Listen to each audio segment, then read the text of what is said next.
Here's Mukul sir, your economics teacher.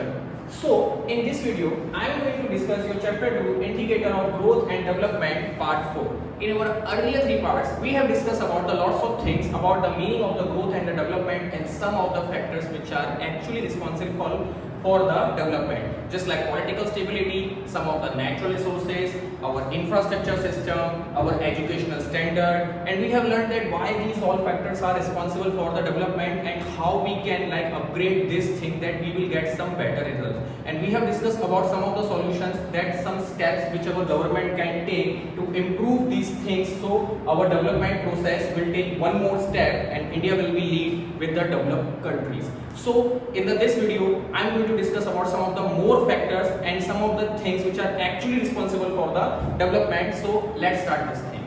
So one thing which comes in our mind, which actually it's a national income. It's a national income and the per capita income, and even we can say that the PPE and PPI we can say that per capita income actually basically क्यों जरूरी है. Even we can say that the PCI we can approach over here and the national income. These two things are actually we can say that one of that factor जो एक development में काफी ज़्यादा एक upgrade करती है. How it actually works? If you are going to take the example in the national income, that the overall in a financial year, that the one country actually because of like import, export and the tax system, the overall income scenario of a country represent the national income of the country. Like एक साल में country का GDP ratio कितना ज़्यादा है, like the import export ratio and the all those things where the financial activities where the government actually connects.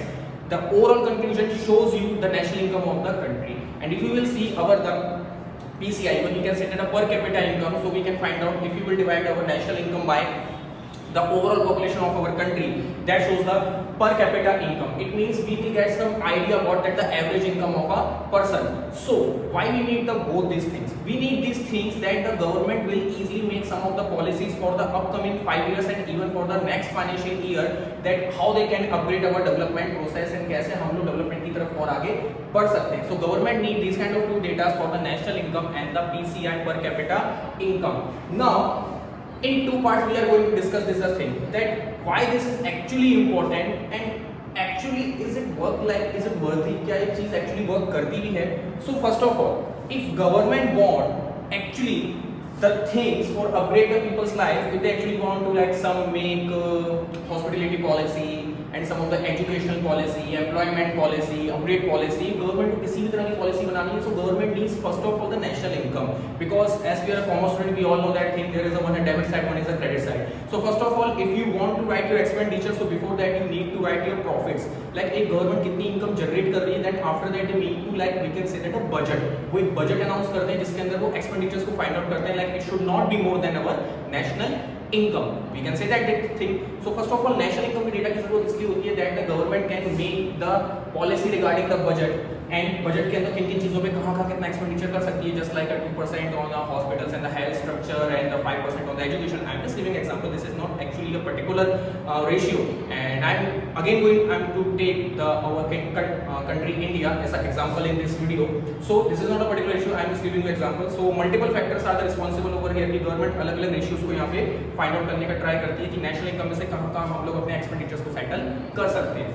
Now the second thing, per capita income, why is important, that government can easily make a employment process, like employment process को other parts कर सकती है, that government will get some idea that the minimum wages and the per capita income is lower the thinking, like कि अगर उनके एक expenditure ratio, like according to government, like in our India there is a minimum wage system is a 300 to 400 rupees every day, that the minimum a middle class person have to be earn at least 9 to 10,000 rupees monthly, and that's enough for survive. And I don't think it's enough for to survive like 10 to 11,000 for a middle class person in India, because if you will check out some of the brands and the basic expenditure which actually Indians spend on the food, for traveling and for communication, 4 things we can say that the most important things are over here. First of all, a shelter we need, then the second thing we can say that the food, third thing it's a transportation, and the fourth thing is the communication. Basic 4 चीजें हैं जहाँ पे हमें expenditure हर month करना ही पड़ता है. So if you will check out and going to take any kind of example like any town, any mega city, even if you will take the example in a rural areas,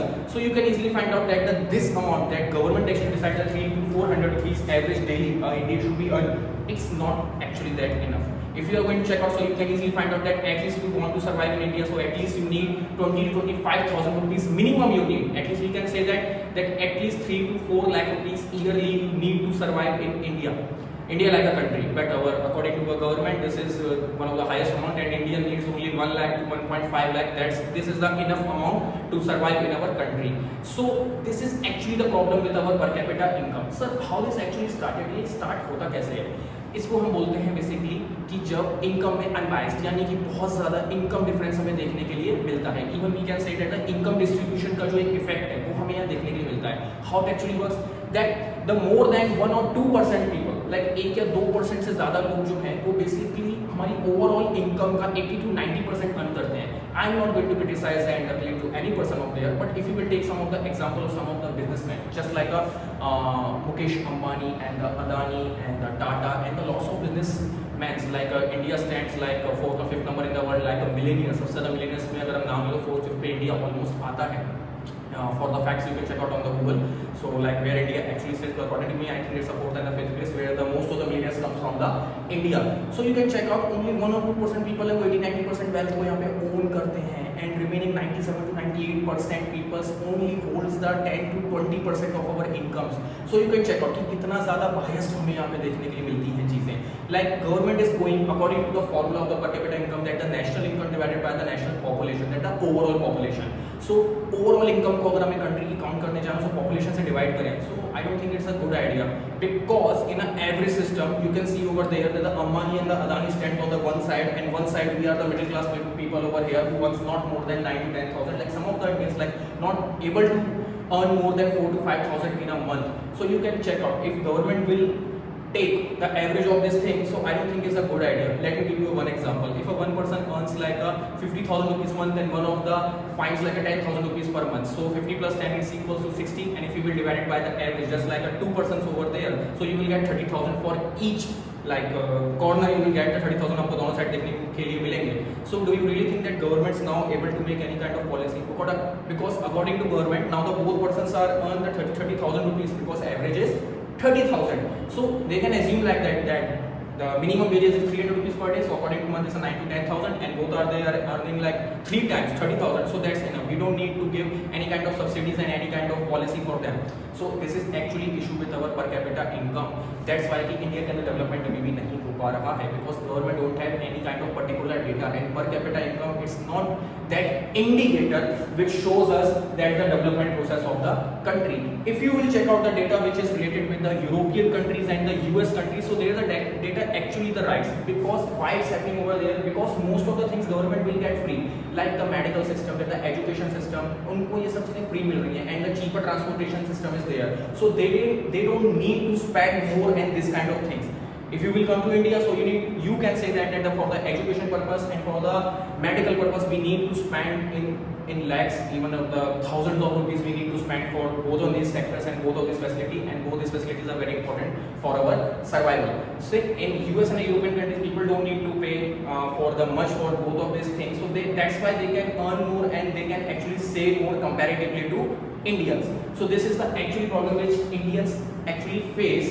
So during the development process कि हमें basically जो indicators national income and the per capita income which is actually not shows the true data that the governments can make a different kinds of policy, because according to data in the graphs it shows like it seems like even कि चीजें सही जा रही हैं, but on the ground level things are not actually good in that way.